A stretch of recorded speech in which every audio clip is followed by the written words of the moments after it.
Welcome to Dr. Deep State, the myth of freedom, the chains of public opinion, media matters. And this is an extension of the idea that public opinion itself left us in chains. And so I want to pick up on that with this idea of media matters. And the image you're seeing right now, some will see an old woman and others will see a young woman.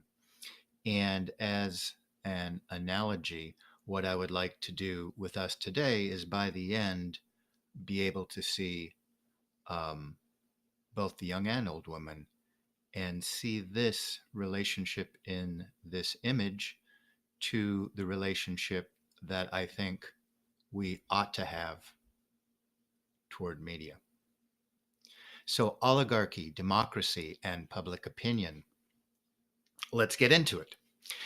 Oligarchs create and manage regimes. That's what we've established so far in this course, and we have all the material and sightings there if anybody wants to go back to that. Democracies are animated by the will of the majority. So, this is where we're getting this idea of myths and chains. It's a heavy idea, but um, democracies are a tool of another form of government.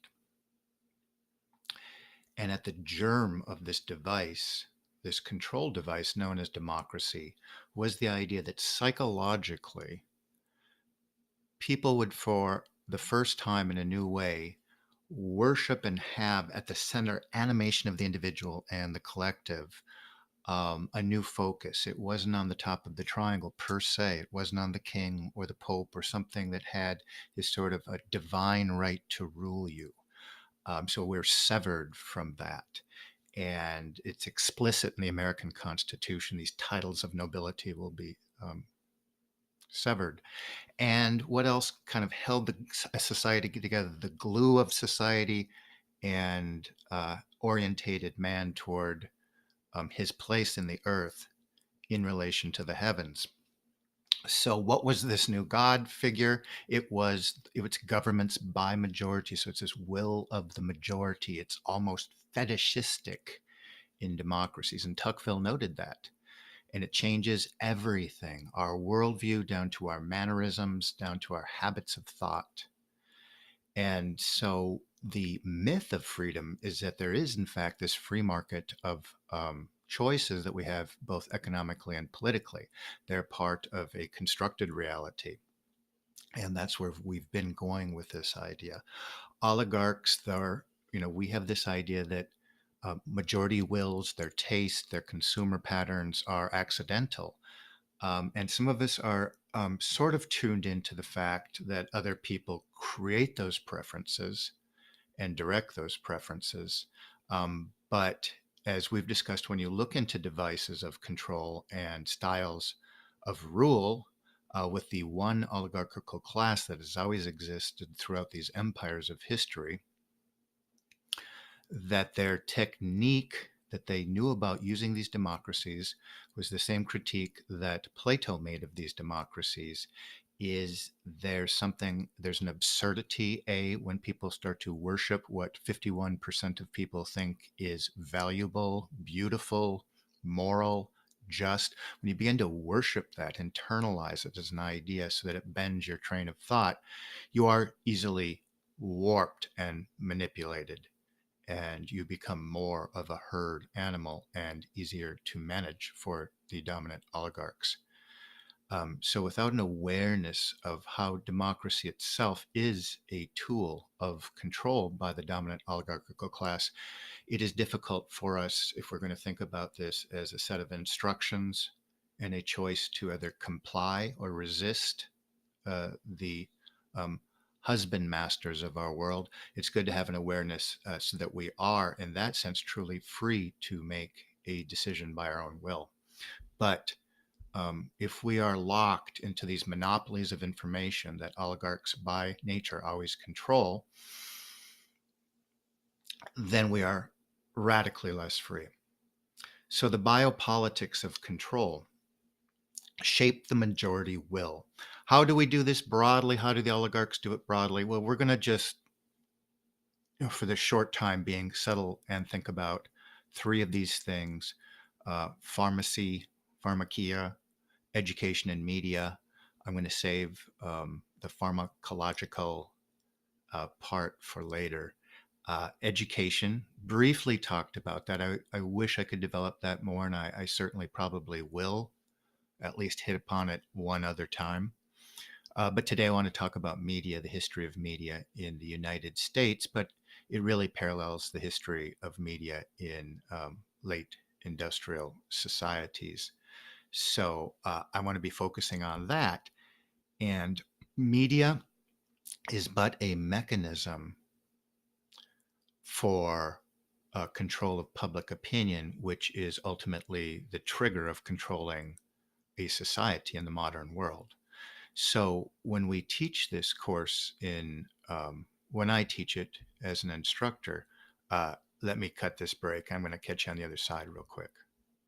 So when we discuss media in the university setting, the course section commonly begins with two models of media, because the question at hand is how much influence does media have over individuals? And it's already kind of a setup fake question, because it's not media as some autonomous, independent, accidental force. It's really a question of how much control do the oligarchs have over you via their tool of media. If that were the proper, that is the proper question that should be asked.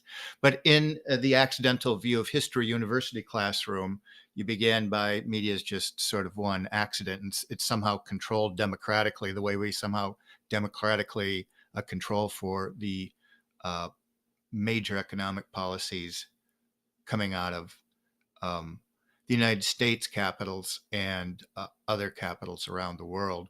The hypodermic model. Let's just get into this, okay? So that's what they're all about. Is there a weak view of media? Does it have a little bit of control, or does it have a lot of control? And so you try to have this balanced approach. And the weak view would be there's so many channels out there. There's so many newspapers with the internet. Anybody could find anything. So media is somehow not that powerful. There must be something else at play. And the oligarchs, that's their view. If we want to see both halves of that young woman, old woman, the oligarchs view it as a very strong, and that's evident by, when we talked about wanton behavioralism down to Skinner and those techniques that were used in education, those are going to be used in media to socialize and mind manipulate. But in addition, there's a whole new set of sciences, and that's what we talked about with Bernays and Lippmann and motion pictures and what would happen in people's minds. But let's do a little bit of a setup to the era of motion pictures and images in our heads. But the strong media view is essentially the propaganda view. That's the view that Lippmann and Bernays were talking about. Is there are techniques in place that when they're used through the media, that you could sell ice cream to an Eskimo kind of thing, according to these guys. It's like a hypoderm, and you just fill that information, kind of like Nazi propaganda. And if you get all the right colors and bells and whistles and combinations, you can produce just about any kind of thought pattern, or certainly majority will, or manufacture a fake looking majority will and then just make it happen. Uh, so that's propaganda. That's what Bernays was talking about, what we now call PR. And that's this idea that through images, you can make a society just about anything. Of course, that has to be, part of the lawmaking process too, because that's going to shape people's ideals. But the Bill of Rights, 1791, it's legally entrenched now, this idea of freedom of speech. It's inside of a constitution. It was a big deal for like Tuckville to kind of think about, well, how do these new laws shape the minds and behaviors of people? And Montesquieu was also from that mindset that there was a spirit inside of the laws that shaped a people. And I think it's fair enough to say that there was a Protestant, definitely characteristic that went into the ethos of early America. And in part, that development of that ethos, I think, is what produced this idea that an individual, their idea of being able to read and interpret the Bible, was paramount to any other political or economic structure over them.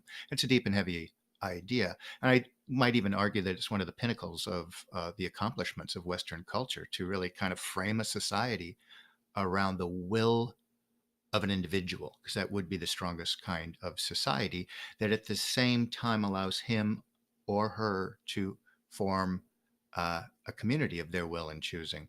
So the Bill of Rights expresses this because it sees the government itself very brilliantly with a lot of our framers as a tool of oligarchy, and that's why they were building republics to safeguard against that. Um, but central to this idea is that human beings needed to, in our First Amendments, we needed to associate with one another. We needed to exchange ideas with one another. We had to have freedom from a dominant um, religious institution. So, how about this? The individual gets to make these fundamental core decisions in the world, but it requires free information. Once that information gets monopolized, it changes the equation.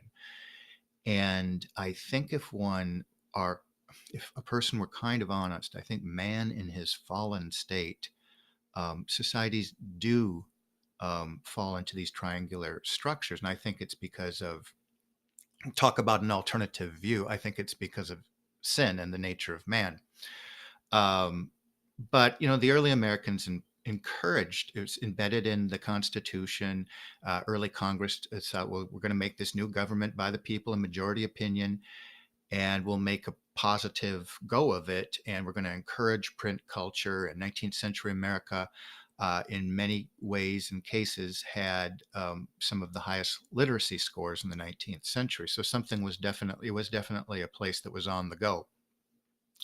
But immediately we see this dialectic that I speak about back when I talk in my roots of the early American Constitution on earlier videos.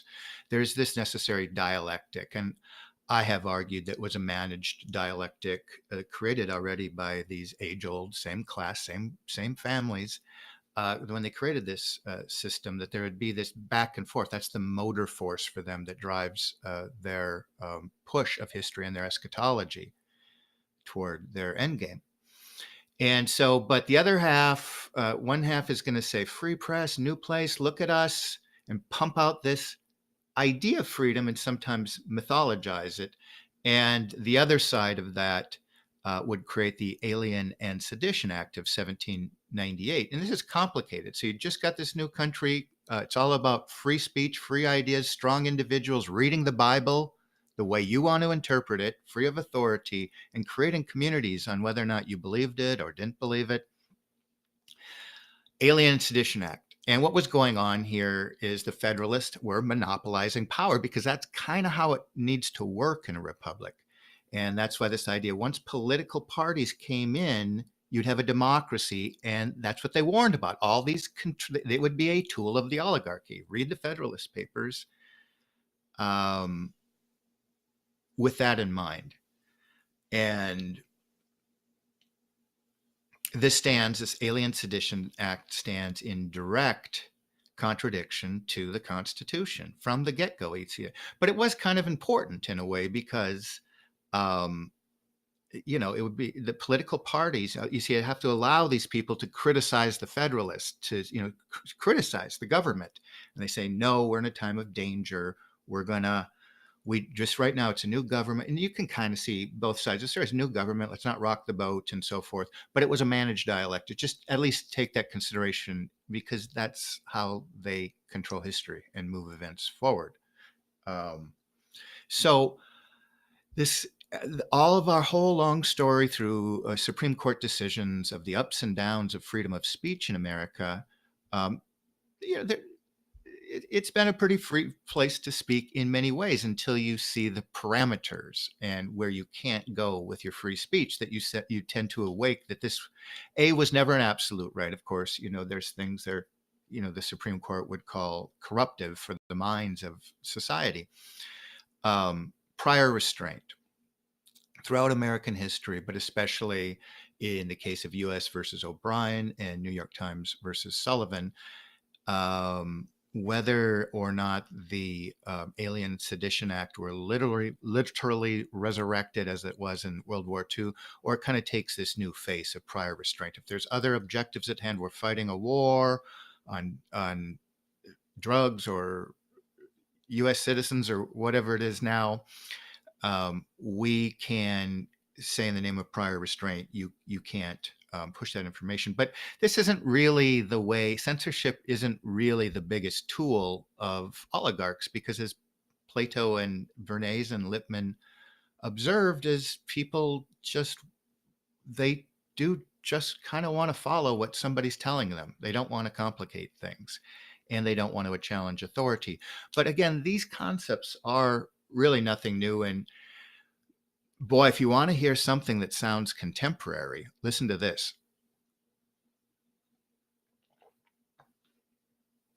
This is Thomas Jefferson talking in 1807. This is a letter to a correspondent. Jefferson says, "Nothing can now be believed which is seen in a newspaper. Truth itself becomes suspicious by being put into that polluted vehicle. The real extent of this state of disinformation is known only to those who are in situations to confront facts within their knowledge with the lies of the day. I really look with commiseration over the great body of my fellow citizens who, reading newspapers, live and die in the belief that they have known something of what has been passing in the world." And I want to force you to sit on that. And for some people that are awake to the manufacturing of both the events of the world and the recording of those events as this new thing that's going on with a constructed reality, a reality that's constructed and then recorded. No, it's definitely as ancient as Plato, but it's right there. Really read that in today's context. There is nothing new happening here. Okay. What I want to illustrate in this photograph, and maybe you've had an instructor or teacher or something show this one to you before, but this happens to be from Indiana, middle of the 19th century. The working vocabulary of the average American was 50,000 words. That means that each word, expresses a slightly nuanced meaning. It's a new slant on being able to master reality, think about it, and act upon it. 50,000 words. Today, the functioning vocabulary of an American is 8,000 words, and we really think we're smart. So just and people were actually reading into real decisions like silver or gold, or policies of protectionism versus free trade, and really just trying to get to the newt of that, and even seeing it in like through a biblical context, if it would work, sort of hand of providence, moving buyers and sellers together.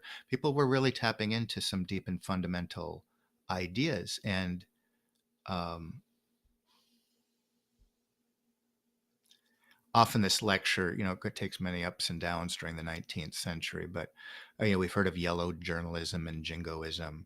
But I think what's important about that era in the late 1900s was the nationalization of the press and the ultimate business formula. That would be a paper of amusement. There would be the funny papers and the entertainment section and the cooking section. And these preferences had to be created. There weren't people around there saying, I need this new kind of leisure page because I want to have a leisure outlook on life. These were created tastes.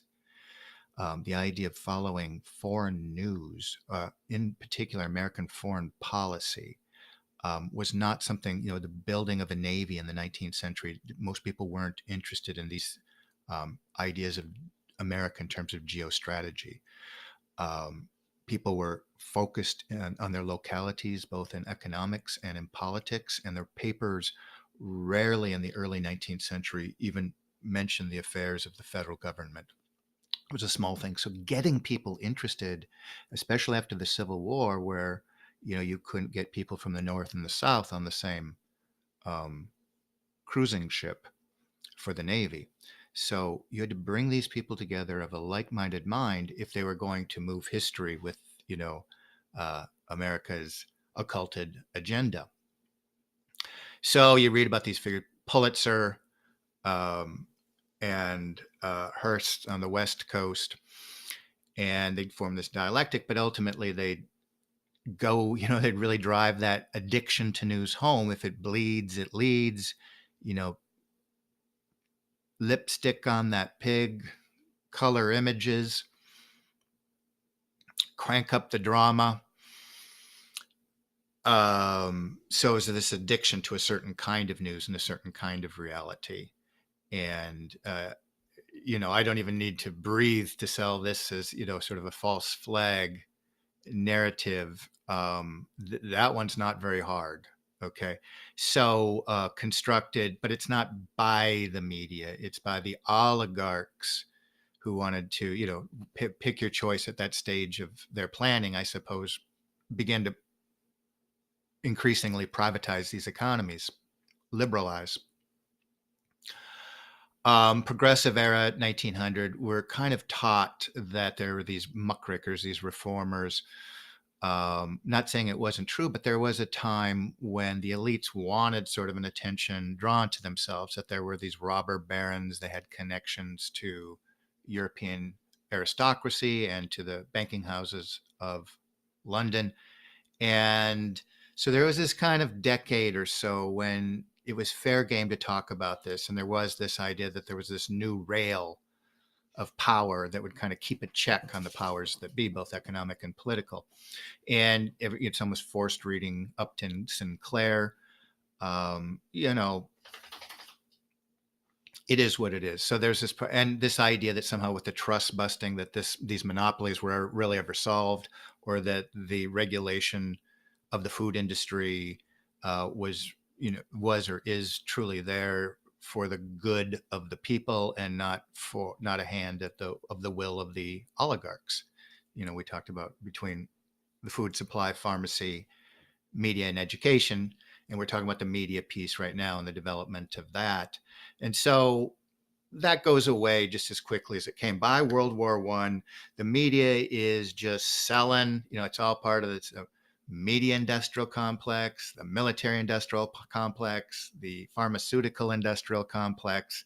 It's really the complex, the syndicate, and it's one arm of a larger global syndicate that has to bump against itself alchemically to create something new and move man on his appointed destiny.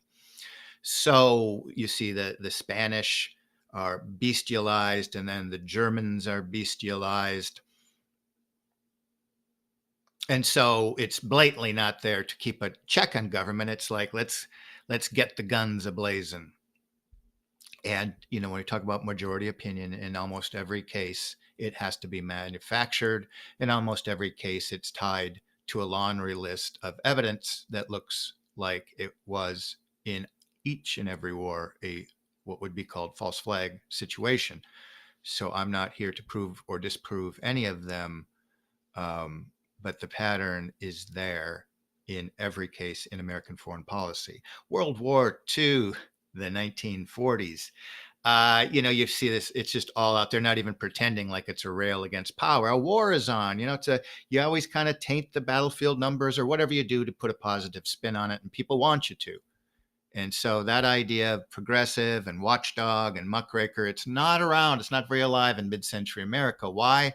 Well, things changed in a heartbeat.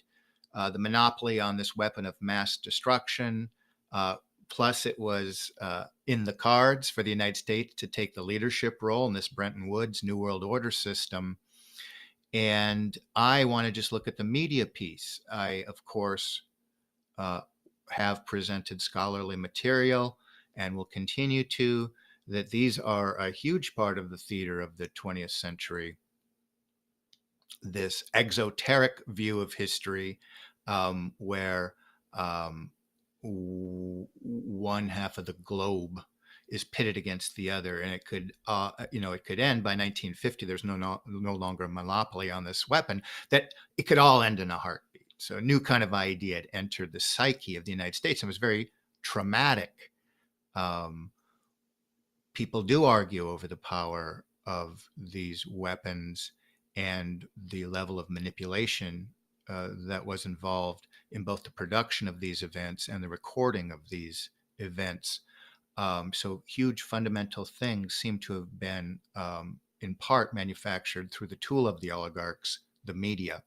The 1950s, so finally hits home what Lippmann and especially Bernays were saying, that we were really getting strong by the 1930s or 40s. We said we basically shaped all your preferences by this new thing, the theater, industry, just going to the movie theaters.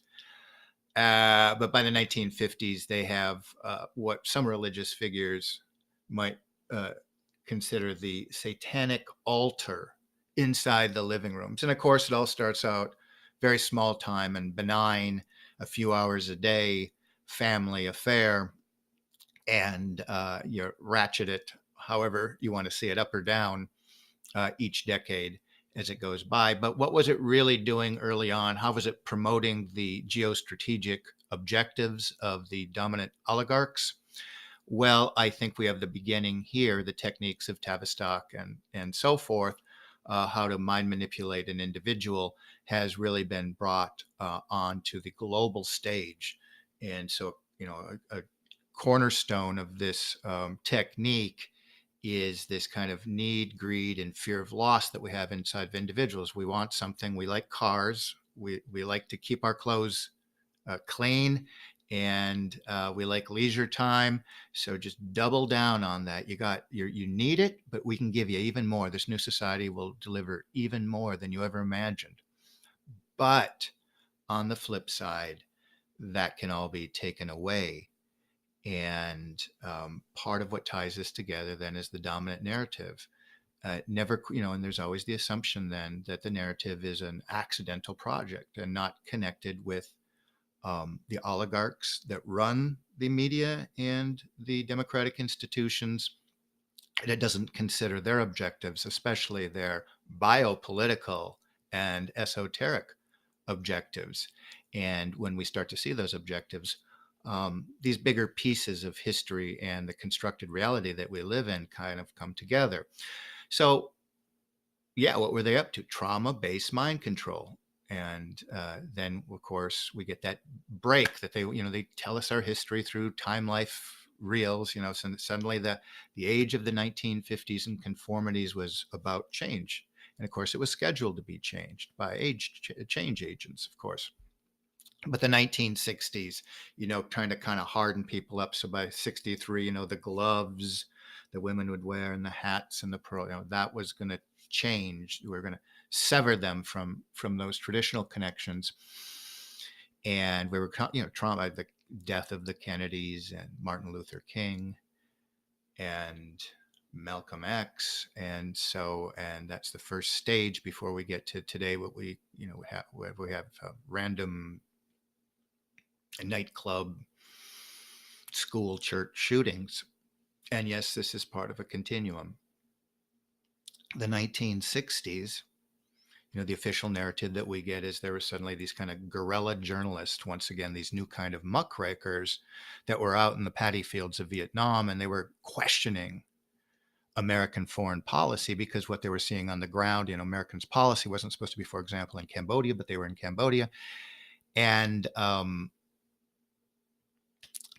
so the story is that it's kind of, that there were these agents that could really, challenge. But, we kind of, when we dig into that, most of these represented, CIA banker media pieces, media tools.